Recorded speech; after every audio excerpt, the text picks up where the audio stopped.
अस्सलामुअलैकुम गाइस, क्या हाल चाल है। उम्मीद करता हूँ सब खैरियत से होंगे। तो अभी लास्ट वीडियो जो मैंने बनाई थी उसमें ज़रा वॉइस प्रॉब्लम आ गई थी, तो इस वजह से दोबारा वही वीडियो मैं बना रहा हूँ, क्योंकि उस वीडियो में काफ़ी प्रॉब्लम है। तो लास्ट वीडियो में मैंने बताया था कि आप लोगों को बेसिक सैलरीज़ और जॉब्स के बारे में। तो चलो, जो उस वीडियो में कुछ बातें रह गई थी वो आज इस वीलॉग में हम कर लेते हैं। तो मेरे भाई, मेरे दोस्तों, लास्ट वीडियो में हमने बात की थी 4 टाइप्स ऑफ जॉब ना। एक वेटर की, दूसरी कॉलर की, तीसरी मैनेजर की, चौथी शेफ़ की। तो अभी आते हैं मेन टॉपिक पे। मेन टॉपिक ये है कि कॉलिंग की जॉब। सबसे पहले हम कर लेते हैं बात वेटर की। वेटर की यहाँ पे जो पोजीशन है वो है उसमें सर्विस भी करनी पड़ती है, उसमें आपको ऑर्डर वगैरह भी लेना पड़ता है। और अपना क्या कहते हैं, जो उसकी बेसिक सैलरी है जी, उसकी 10 से लेके 12,000 तक।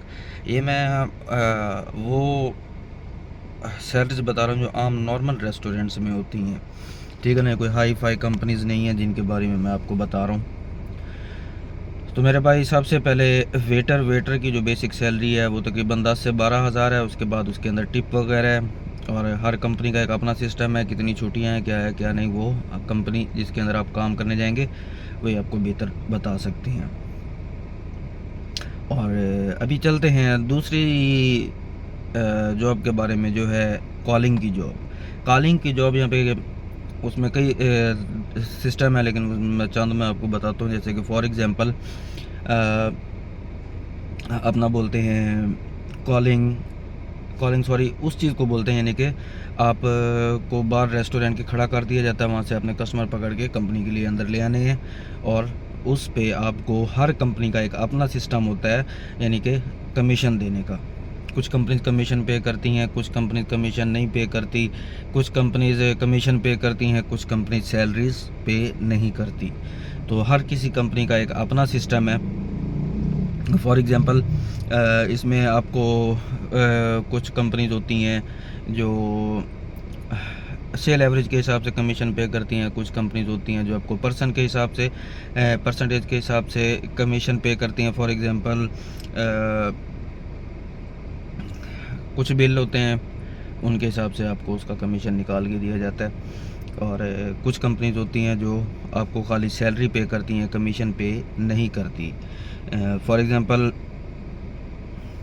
आप अगर किसी रेस्टोरेंट पे काम कर रहे हैं, वो अगर पीछे गली में हट के है, यानी कि मेन रूट के ऊपर नहीं है, तो मालिक आपको वहाँ पे बार कॉलिंग पे खड़ा कर देगा। और अगर आप कस्टमर पकड़ के उसके लिए ले जाते हो तो वो आपको उस पर कमीशन पे करेगा। कॉलिंग की जो सैलरी है वो सैलरी ज़रा कम होती है, क्योंकि वो कमीशन भी ले रहा होता है। तो उसमें उसको ये आप अंदाज़ा लगा लें 8 से लेके 10,000 तक उसकी होती है सैलरी, और उसमें आपको 7 कमीशन मिलता है डेली का। और तीसरा हम बात कर लेते हैं मैनेजर के बारे में।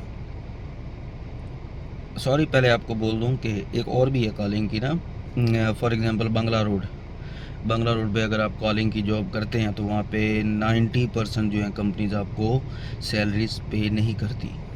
वहाँ पे खाली कमीशन है, कमीशन थोड़ा बड़ा है, लेकिन सैलरी वहाँ पे नहीं है। लेकिन एक्सपेंस तकरीबन वो सारा खुद करना पड़ता है, क्योंकि अगर आप रेस्टोरेंट पे काम करते हैं तो आपको रेजिडेंस, उसके बाद खाना पीना सब कुछ फ्री होता है, और आपको सारी बचत होती है। फॉर एग्जांपल, सैलरी हो गई, टिप हो गई, कमीशन हो गई, वहाँ की जो भी हिसाब किताब है वो सारा आपकी बचत में जाता है। बंगला रोड पे थोड़ा कमीशन बढ़ा है, लेकिन एक्सपेंस आपको खुद उठाने पड़ते हैं, यानी कि रूम का, खाने पीने का, तो वो सारा इसी में ही आपको मैनेज करना पड़ता है, जो तकरीबन एक बराबर ही जा बनता है। तो ये है बात एज अ कॉलर की। तो अभी हम नेक्स्ट स्टेप में चलते हैं मैनेजर की पोजीशन। आपको बेसिक सैलरी स्टार्टिंग होती है 15 ना। उसके बाद अगर आप काम किस तरह लेके जा सकते हैं, मैनेजमेंट कैसे कर रहे हैं और बिज़नेस कैसा दे रहे हैं, तो वो उस हिसाब से आपका अंदर का जो सिस्टम है मालिक के साथ लेन देन वो ज़्यादा होता है, कमीशन का सारा कुछ ना। ये भी मैं बात कर रहा हूँ छोटे पे। ये छोटे जिस तरह का हमारे रेस्टोरेंट हैं छोटे मोटे, इनकी बात मैं करूँ तो इसके बाद चलते हैं जी शेफ़ की पोजीशन पे। शेफ़ एक मेन इंजन होता है हर रेस्टोरेंट का।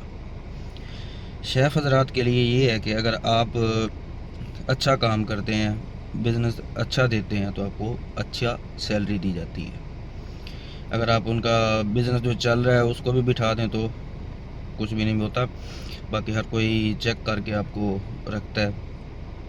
जो शेफ़ की बेसिक सैलरी है, शेफ़ की बेसिक सैलरी स्टार्टिंग सैलरी जो है 15,000 से 25,000 तक है, ये आम रेस्टोरेंटों पे। और इसके बाद बात करते हैं हाई कंपनीज़, उनका एक अपना ही सिस्टम होता है सारा कुछ, तो उसमें अच्छी सैलरीज अच्छा कुछ सारा कुछ होता है, लेकिन वहाँ पे जॉब हासिल करना थोड़ा मुश्किल होता है। लेकिन फ़नकार भी रहें, आप ट्राई कर सकते हैं जब भी थाईलैंड है।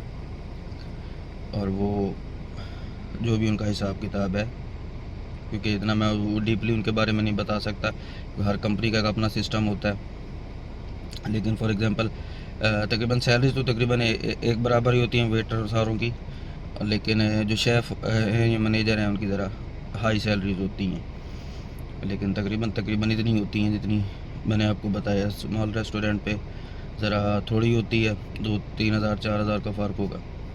बाकी जो हाई कंपनीज़ है अच्छी सैलरीज पे करते हैं, तकरीबन आप लगा लें 25 से 35,000 शेफ़ की सैलरी होगी, मैनेजर की होगी 17 से 18,000। लेकिन मैनेजर मेरे ख्याल में थाई ज़्यादा रखते हैं, फॉरनर इतने ज़्यादा नहीं होते, लेकिन अगर रखे तो बाकी हर किसी की अपनी लक होती है, जो रिस्क होता है उसको मिलना होता है। तो आप भी ट्राई कीजिएगा। Okay, take care, bye bye, Allah हाफिज़।